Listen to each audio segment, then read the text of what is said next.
Mapagpalang araw po sa inyo lahat mga kaagapay. Muli nagbabalik ako po inyong lingkod si Kaagapay Mark.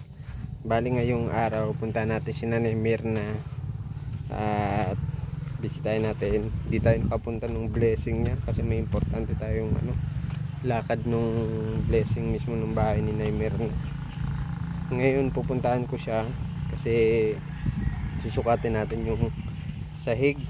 May gusto kasi magbigay kay Nanay Mirna ng linoleum para maganda naman daw tignan yung sahig ni Nanay Mirna.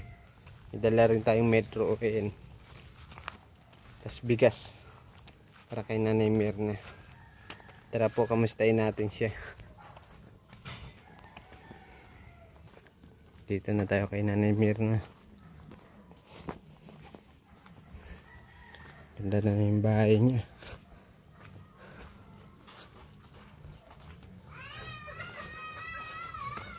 Tao po. Tao po. Tulog at. Magandang hapon po, Nay Mirna. Ay, tulog ka po ata.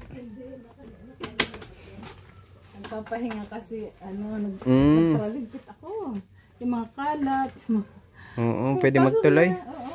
May bagong pintura pa. Nagpintura po ulit kayo? Hindi. Ay, ito yung green. Oo, yung bago. Yung nakaraang pang ito. Ako dapat, ayan, yung mga dapat na ayos na po. Inaano ko na. Ay, very good. Para tatapos na talaga ako. Higa mo, maapat sa... Ay, pasensya na sa istorbo na Mirna ha. Okay lang. Kamusta man ang tulog mo na dito? Sakit ng likod ko. Bakit po? Pagkatapos ko magligpit ng mga pili ko na yung mga susurunugin ko. Ayaw ko nakakasi ng mga mga kalat. Oo. Tapos, yung mga sagabal. Tapos maigib pa ako ng tubig. Sa CR. Kaya para pahinga muna. May dala ako sa'yo dito bigas na imet mo. Ay, thank you. Pasensyahan mo na yan ha. Kuya. Okay lang yan. Kamusta ang blessing? Hindi ako nakapunta na Mirna. Pasensya na ha. At may family day din kami nung nung family ko nung blessing baga ng bahay mo. May lakad din kami. Yung masaya. Masaya ako. Yung mga nakita ko marami kang handa may mga bisita, yung mga ka-member ko. Marami-rami din. Naubos man yung pagkain? Ubos man. Hindi nga ako nakakain ng mabuti kasi kasi kumakain ako. Mamaya-maya may dumating si Giselle dumating. May dumating na tricycle. Tapos yung may dalang malaking sabi ko ano kaya ito? Po. Durabox. Wow. Dinilan ako ng Durabox. Akala ko, sabi ko, parang nung babuksan ko, sabi ko, may nabasa ko sanyo. Ay, parang nahuhulaan ko na ito. Akala ko video okay. Hindi pala. Yung pala, yung Durabox. Yung Durabox. Buti meron ka na at nilalagay mo lang sa parang box na malaki yung mga damit mo po no? Oo. Yung parang baul. Na plastic yun. Dalawa ako doon.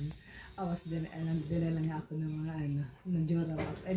Yung mga pang mga panlakad ko, doon ko na inilagay sa Durabox.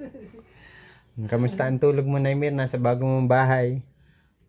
Okay naman. Pagka yung sa primerong higa ko, nakakatulog ako. Pag yung madaling araw na, pag ako nagising, mas punta ko CR, hindi na ako nakakatulog. Ganun po talaga pag may edad na Hindi na ako nakakatulog. Ilang oras na lang po ang tulog na may mga edad na Pag gising-gising na parang tulog, sabi nga nila parang tulog manok na lang. Oo, yeah.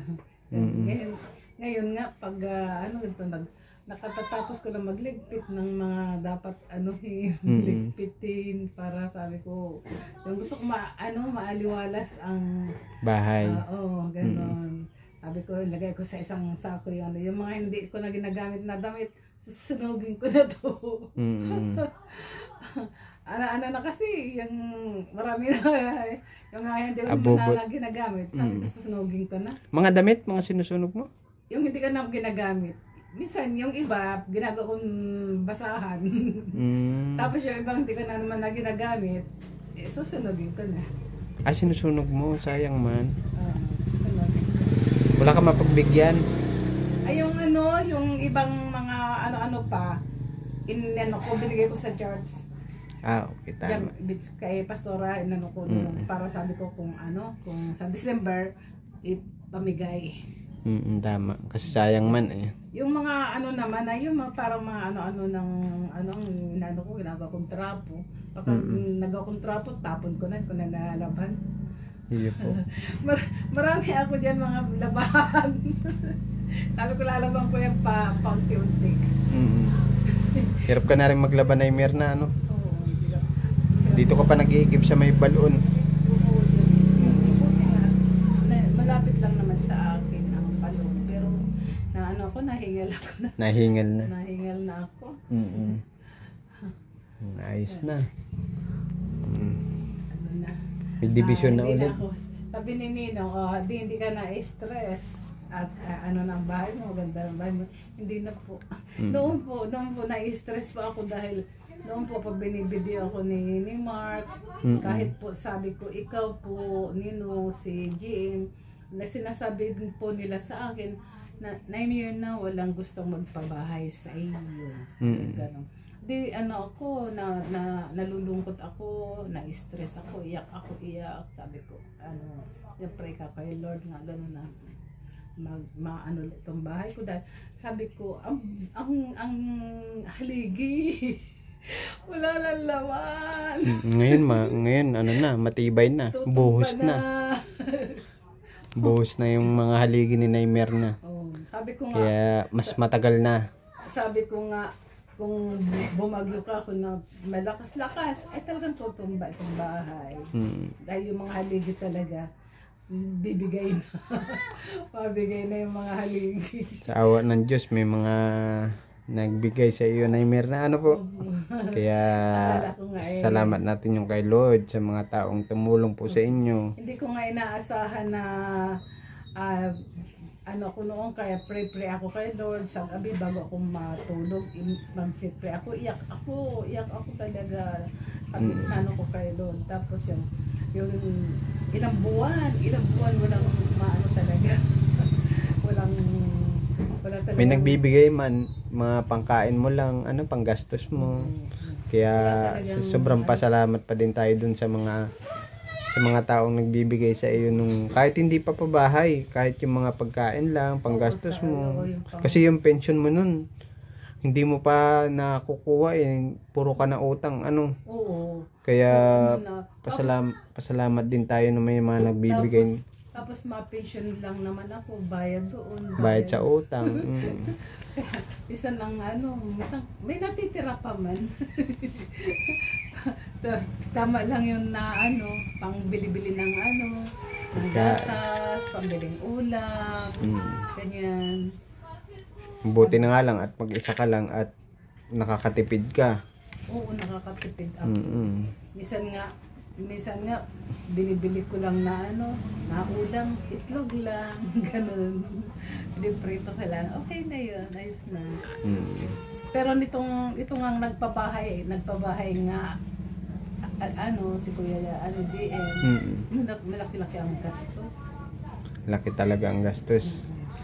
Sabi nga nung iba, minsan mas mahal daw magpa-renovate. Ako ang nagpakain, palusal, pamerienda, pananghalian, pamerienda ulit, pagkakapon. Araw-araw yun, gastos. Yung bili-bili ng mga bili ng mamimerindalan, kahit bili ng ulam, at ako nga mapakain sa tanghali. Opo. Ay, lalos naubos yung binigay sa akin. Kaya ako na pa rito na yung Mirna. Ano po yun? Masukat ako nung sahig mo. May dala nga ako metro. Susukatin? Mm. Paano ba sukat? So, susukatin yung kabuuan Ah, para malagyan ng linoleum. May gusto kasi magbigay sa iyo ng linoleum. Ngayon, sabi ni sir, sukat, muna. Tinatanong niya sa akin kung ano sukat. Sabi ko mga 3 to 4 yards, parang sabi ni sir ko baka kulangin daw. Kaya sabi ko pupunta na lang po ako at para masukat. linoleum, yung yung ang tawag dito. Yung sa po dito, parang floor mat. Floor mat. Para maganda naman tignan. Sige. Ikaw, sukatin mo. Sukatin ko bago ako mag-alis na yung Mirna. Sige. Para at least pag nalatag na natin, madali lang may ilatag yun eh. Dito Ngayon susukatan ko muna kasi dito ba o hanggang sa loob? sama na siguro natin yung kwarto. Hindi na isasama. Isasama na natin. Isasama na yung kwarto. Ay, mahirap alisin na naman yung mga nandoon. Tapos yung tray, naman, mahirap ilabas. Madali man lang po yun, Naimira. Mapatulong na lang ako. Para at least maganda tignan. Basa-basa dito, Naimira na. Di man basa yan? Hindi, yung yan, pintura. Okay. Natapon nung isang araw. Sabi nga, meron din daw gustong nga daw nito. Hindi ko alam kung mga balak na. Kaya ngayon, Sabi ko kung sakaling may gustong dumating ang salamat ko na lang. para maganda tignan yung yung sahig. Oo, yun nga. Mga light color para madali makita yung dumi. Kulay kulay apple green, ganon. Mga light color, kung ano po available, basta mga light. Para madali makita yung dumi. Tapos maganda rin tignan kapag matingkad, po. Yung patulad siguro. Parang puti, medyo puti, Medyo apple green. Yan. Tignan natin na meron ha. Sige, ikaw bahala ka. At least okay ka na dito. Maaliwalas na, hindi ka na stress palagi sa bahay mo. Sinanong niya ako ni Ninong, na-stress ka pa? Sabi ko, hindi na po. Na-stress lang po ako gawa nung talaga pong nakaka-stress. Sabi kong ganun. Talaga pong nakaka-stress. Pero po ngayon, at naman na po na yung aking hindi na po ako na-stress. Palagi na lang po ako ngayong happy. Wala naman po akong may hiling na sa buhay. Ayos na yung ayos na yung kahilingan kong bahay, maganda na yung bahay ko. Sa pagkain naman po, naman yung, hindi naman po ako nawawala ng pagkain. Sabi ko gano'n, pag may dumarating pong galing sa sponsor na konting, yung financial, yun po, binibili ko lang ng ulam, gatas, ganyan. Yun ang ko. Yun lang naman po ako ang ko sa buhay, yung may kain ako sa araw-araw, maayos ang bahay ko. Yun po. Kontento na. Hindi ka na mangangamba lagi, lalo ngayon tagbagyo na. Oo nga. Yun nga ang ko, sabi ko ngayon at magtatapos na naman ang taon. Ayan na naman ang bagyo. Masungit-sungit na panahon. Kaya sabi ko mabuti naman at matibay na ang haligi. Kahit hindi na ako lumikas dito, pumunta ng barangay, dito lang ako. Hindi na ako mangangamba. Tama. Bago ako malis na Mirna, sukatin ko muna yung sahig mo ha. Sige. Para susunod na balik ko dito, ilalatag na lang. Sige, bahala. Nakalimutan ko lang yung pangalan ni Sir. Yung sir? Shout out kay Sir. Sa susunod, banggitin ko na yung Mirna, pag nagpadala na sa atin si sir ng pangpaano, pang linoleum mo, ha? Oo. Pag ano na, pagbalik mo na lang. Nalimutan ko eh. Hindi ko nalista. Shout out Ay, kay lalaki? sir. Opo. Lalaki ang nagpaano. Sige, Neymar na, ha? Sige. So, sukatin yung sa Neymar. Mapunta na ako, Neymar na, ha? Sige, salamat, kuya. Salamat. Ingat lagi. God bless po sa inyo, Neymar na, ha? Thank you so much. I love you. I love you, kuya. Mahal ko kayo. I love you to po, Neymar na. Ingat po lagi. God bless po, ha?